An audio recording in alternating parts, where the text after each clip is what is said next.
ఈ జన్మమే రుచి చూడడానికి దొరికెరా.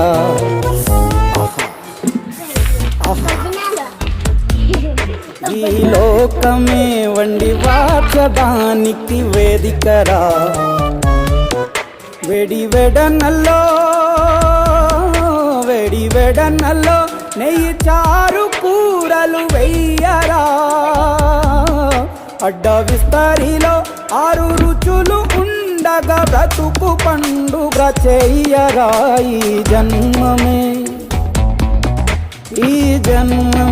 రుచి చూడడానికి దొరికెరా. ఈ జన్మమే రుచి చూడడానికి దొరికెరా. ఈ లోకమే వండి వాచడానికి వేదికరా.